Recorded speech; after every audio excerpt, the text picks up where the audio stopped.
وہ کہتے جاتے ہو سنو اسلام کس طرح کی خلافت چاہتا ہے، امیر المومنین خلیفۃ المسلمین حضرت عمر فاروق. سنو حکومت کس کو کہتے. حضرت عمر گزر رہے، فجر کی نماز کے بعد 2 گلیاں رہ گئی ہیں، آج پورا نہیں ہو سکا آپ کا دورہ، جو رات کو نقاب پہن کے 2 گلیاں رہ گئی تو نقاب اوڑھ کے ہی فجر کے بعد نکل گئے. ایک چھپر ہے چھوٹا سا، ایک کٹیا ہے جھونپڑی، بوڑھی اماں بیٹھی ہے. عمر فاروق گزرنے لگے، بوڑھی کو پریشان دیکھا، اماں جی اجازت ہو تو اندر آ جاؤں. بوڑھی کہنے لگی چل دوڑ جا اپنا کام کر، کیوں اجازت ہو. تیری مہربانی اماں آنے دو. کیا دوڑ جا، تیری مہربانی اماں گزارش ہے چلو آ جاؤ. حضرت عمر فاروق فرمایا کرتے تھے میں نے اس عورت سے آئین سیکھا ہے، آئین، میں نے اس سے قانون سیکھا ہے، اس بوڑھی عورت سے. اندر آ گئے عمر فاروق. اماں کیا پریشانی ہے، کیا بات. اماں کہنے لگی خامد انتقال کر گیا، اولاد اللہ، میں غریب ہوں، 3 دن سے روٹی نہیں کھائی، 25 دینار کا قرضہ چڑھ گیا ہے، مجھے عمر فاروق سے بڑی شکایت ہے. اس نے میرا حال ہی نہیں پوچھا. حضرت عمر کہتے تھے مجھے اس نے دستور اور آئین سکھایا. کہنے لگے شکوہ ہے، عمر آیا ہی نہیں. حضرت عمر کہنے لگے اماں عمر کو کیا پتا کہ تو اس حال میں ہے. اماں دستور بیان کرتی ہے، اماں جمہوریت کا اعلان کرتی ہے، کہتی ہے نہیں پتا عمر کو. تو عمر سے کہو چھوڑ دے حکومت، اس کے حوالے کرے جو خبر رکھ سکتا ہے، نہ ادھر ادھر کی تو بات کر. یہ بتا کہ قافلہ کیوں لٹا، مجھے رہزنوں سے غرض نہیں، تیری رہبری کا سوال ہے. عمر سے کہو چھوڑے حکومت، اس کو دے جو پتہ رکھ سکتا ہے.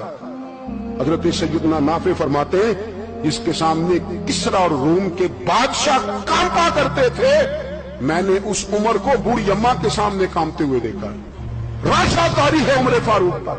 دوڑے گئے، 25 دینار لائے، راشن رکھ کے لائے، روٹیاں پکائیں، بوڑھی اماں کو کھلائیں. کہنے لگے اماں 25 دینار لے لے اور چل، غلطی ہو گئی، عمر کو معاف کر دے. اماں بول کے کہنے لگی میں نہیں معاف کرتی، میں تو پکا پھل ہوں، بس گرنے والی ہوں، ایک دفعہ قبر میں جا لینے دے، میرے رسول آئیں گے تو میں عمر کی شکایت کروں.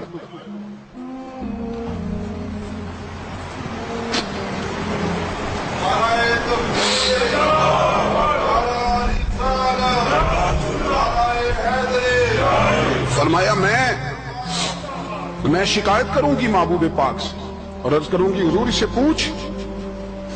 اس کو نگران بنایا گیا، اس نے مجھ بیوہ اور لوارث کی خبر ہی نہیں لی. یہ ہے آئین اسلام، یہ ہے دستور مصطفیٰ کریم صلی اللہ علیہ وسلم. یہاں کتنے غریب بھوکے سوتے، کتنوں کے بچے روز اغوا ہوتے، کتنی مصیبتیں. گورنمنٹ کہتی ہے کچھ بھی نہیں کچھ بھی نہیں کچھ بھی نہیں، افواہ ہی ہے افواہ ہی ہے. افواہ ہے تو اس کا علاج کیوں نہیں ہوتا؟ آپ میدان میں سرے عام آ کے اس کا اعلان کیوں نہیں کرتے؟ جاگیے اور سنیے میری بات. حضرت سیدنا فاروق اعظم نے 25 دینار دیے، پھر اس اماں کو کھانا دیا. کوئی برادری نہیں اس اماں کی، کوئی ووٹ بینک نہیں، کوئی یہ اماں کسی بڑی برادری کی نہیں جس کا 2 لاکھ ووٹ ہو. امیر المومنین ہو کے عمر فاروق اماں کے قدموں میں بیٹھ گئے. کہنے لگے اماں عمر کمزور ہے، حضور کا سامنا نہیں کر سکتا، تیری مہربانی نبی پاک کے سامنے شکایت نہ کرنا. اماں کہنے لگی چل میں تیری خاطر معاف کر دیتی ہوں، جا تو مجھے کسی اچھی ماں کا بیٹا لگتا ہے، جا تیری خاطر. کہنے لگے چل پھر مجھے لکھ کے دے. کہنے لگی میں تو ان پڑھ ہوں، تو لکھ دے میں دستخط کر دے. حضرت عمر نے لکھا. ایک بوڑھی اماں کو شکایت تھی خطاب کے بیٹے عمر سے، اور پھر وہ معاف ہو گئی. اماں کہ یہ دستخط کر دو. اماں کے آگے کیا تو حضرت علی آ گئے، حضرت عبداللہ ابن مسعود آ گئے. کہنے لگے عمر یہاں پھر رہے ہو، میں سارے مدینے میں ڈھونڈ رہا تھا. اماں اٹھ کے کھڑی ہو گئی، آئے میں مر گئی، یہ عمر تھا کہ میں نے کیا کیا.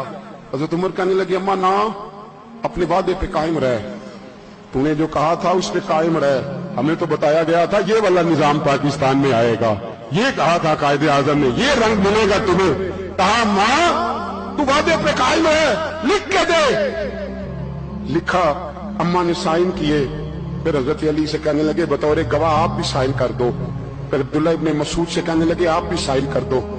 سائن ہو گئے تو جناب عمر نے رکا لپیٹا. حضرت علی کو کہنے لگے علی تو میرا دوست ہے، میری صبحوں اور شاموں سے واقف ہے، علی تو میرا رازدار ہے یار، مجھے یقین ہے کہ میں تجھ سے پہلے مر جاؤں گا. جب عمر کا انتقال ہو جائے تو یہ رکا میرے کفن میں رکھ دینا. کہ رکھنا میرے کفن میں۔ علی کہنے لگے پھر کیا ہوگا؟ اور میں جب نبی پاک میری قبر میں آ کے پوچھیں گے نا بتا تو حکمران تھا کیا کر کے آیا ہے، تو فرمایا میں رکا نکال کے عرض کروں گا سونے ایک اماں ناراض تھی میں اسے بھی راضی کر کے آیا۔ حضور میں راضی کر کے آؤں، یہ یا رسول اللہ میں